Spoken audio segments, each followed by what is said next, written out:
वैसे तो हमने तर्क कबाइल के बहुत वाक़यात सुने हैं, लेकिन आज जो वाक़या हम सुनाने वाले हैं यकीनन हमारे प्यारे आका सल्लल्लाहु अलैहि वसल्लम की मोहब्बत की वो दलील है जो तारीख़ कभी फरामोश नहीं कर सकता। दोस्तों, इस्लामी तारीख़ में और हमारे असलाफ में ऐसे लोग भी थे जो हुजूर अक़दस सल्लल्लाहु अलैहि वसल्लम के हुर्मत पर अपना जान तो किया पूरी बादशाहत दाव पे लगा देते थे। हिजाज़े मुक़द्दस से लेकर शाम तक और हिंदुस्तान से लेकर यूरोप तक फैली हुई इस्लामी सल्तनत का बादशाह सुल्तान नूरुद्दीन ज़ंगी, जिनकी तारीख़ में हुजूर अक़दस सल्लल्लाहु अलैहि वसल्लम के साथ मोहब्बत और जंगों के अलावा और कुछ नहीं है। ये वाक़या 1100 हिजरी के आसपास का है, जब नूरुद्दीन ज़ंगी ने इस्लामी सल्तनत को संभाला। एक सुपर पावर हुक्मरान होने के बावजूद लोगों के साथ मोहब्बत और शफ़क़त के साथ पेश आते थे। इसके अलावा बेहतरीन इल्मी व अदबी सलाहियतों के मालिक थे। आप एक दिन शाम के इलाके में रात को हुजूर अक़दस सल्लल्लाहु अलैहि वसल्लम पर दुरूद पाक पढ़कर सो गए। ख्वाब में प्यारे आका सल्लल्लाहु अलैहि वसल्लम को देखा और आप सल्लल्लाहु अलैहि वसल्लम ने सुल्तान को फरमाया कि तुम जल्द मदीने में हाजिर हो जाओ। ये ख्वाब देखने के बाद नूरुद्दीन ने सोचा कि शायद मदीने में कोई जंग व जदल ना हो। रातों रात उठकर मदीने की तरफ अपने लश्कर के साथ रवाना हुए। जब मदीना पहुंच गए तो हालात बिल्कुल ठीक थे, दुश्मन की तरफ से कोई जंग की खबर न थी। फिर नूरुद्दीन ने सोचा कि मैं मदीने में क्यों ना ठहरूं, और कुछ दिनों के लिए वहां ठहर गए। बाज लोग कहते हैं कि आपने पाया तख्त वहां मुंतकिल किया।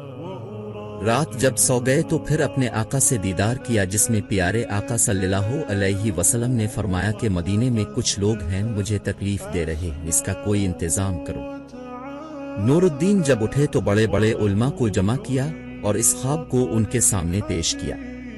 उलमा ने मुख्तलिफ तजावीज़ दी, लेकिन इत्तिफाक इस बात पर हुई कि मदीने में दावत आम होना चाहिए ताकि जो लोग प्यारे आका सल्लल्लाहु अलैहि वसल्लम ने नूरुद्दीन को ख्वाब में दिखाए से पहचान लिया जाए। आगे बढ़ने से पहले आपसे एक दरख्वास्त है कि अगर आपको इस्लामी और तारीख़ी वाक़यात पसंद हैं तो हमारा चैनल वाक़या को लाजमी सब्सक्राइब कीजिए और ये वीडियो लाइक करके दोस्तों के साथ शेयर कीजिए। शुक्रिया। अगले दिन फिर से ऐसा ही ख्वाब देखा और फिर सुबह होते ही सुल्तान ने दावत आम का ऐलान किया और फरमाया कि जो भी मेहमान मेज़बान आए वो मुझसे मुसाफहा लाजमी करे, वरना आगे जाने की इजाज़त नहीं मिलेगी। इस दावत में मदीने के कोने कोने से लोगों को बुलाया गया, लेकिन वो लोग जो सुल्तान ने ख्वाब में देखे थे वो नहीं मिले। बाज़ तारीख़ी कुतुब में लिखा गया है कि दो लोग थे जिन्हें सुल्तान ने ख्वाब में देखे थे और उनके हाथ पर निशान था। बहरहाल तारीख में ऊपर नीचे होता है, इसके लिए माजरत होगी। तो फिर जब रात को सुल्तान सो गए तो फिर प्यारे आका सल्लल्लाहु अलैहि वसल्लम ने ख्वाब में नूरुद्दीन को फरमाया कि वो लोग मुझ तक पहुंचने की कोशिश कर रहे हैं। सुल्तान ने जब ये ख्वाब देखा तो बेचैन हुए और बहुत गुस्से से रातों रात लश्कर के साथ मदीने से मुहासरा कर लिया और लोगों को कहा कि अगर कोई मदीने से बाहर जाना चाहते हैं तो वो मुझसे मिलाकर इजाजत लेना होगा। और फिर मजीद लोगों को मदीने की कोने कोने को तलाश करने पे लगाया। ज़ोहर तक मदीना मुनव्वरा का कोना कोना तलाश किया, लेकिन कुछ ना मिला। फिर सुल्तान ने सिपाहियों से कहा कि तुम लोगों ने कुछ ऐसे लोग तो नहीं देखे जो दावत में शरीक ना हुए हो और ना इसे कोई जानते हो। अब तक ये बात सिर्फ मुअज़्ज़ज़ लोगों तक महदूद थी, क्योंकि अगर इस ख्वाब की खबर को हवा देता तो वो गद्दार लोग बचने का रास्ता ढूंढ लेता। फिर एक शख्स ने कहा कि रोज़ा रसूल सल्लल्लाहु अलैहि वसल्लम से कहीं दूर जाकर दो लोग रहते हैं जो दिन रात अल्लाह की इबादत करते हैं। बात सुनते ही सुल्तान ने मदीने के तमाम रास्ते बंद किए और खुद जाकर उन लोगों के साथ मिले। सुल्तान अचानक जाने पर वो लोग अपनी जगह में ही पाए, लेकिन इसके अमाल को देखकर सुल्तान को कोई शक न हुई और न उनकी शक्लें उन लोगों जैसे थे जो सुल्तान ने ख्वाब में देखे थे। लिहाजा सुल्तान ने इसे कहा, दोनों आओ और हाथों को दिखाओ। जब सुल्तान ने हाथे देखे तो इस पर वो निशान मौजूद थी जो ख्वाब में दिखाया गया था। अब तो सुल्तान का यकीन ही हो गया और जब उनकी मजीद जांच की तो उन्होंने अपने घर से जमीन के अंदर एक सुराख किया था।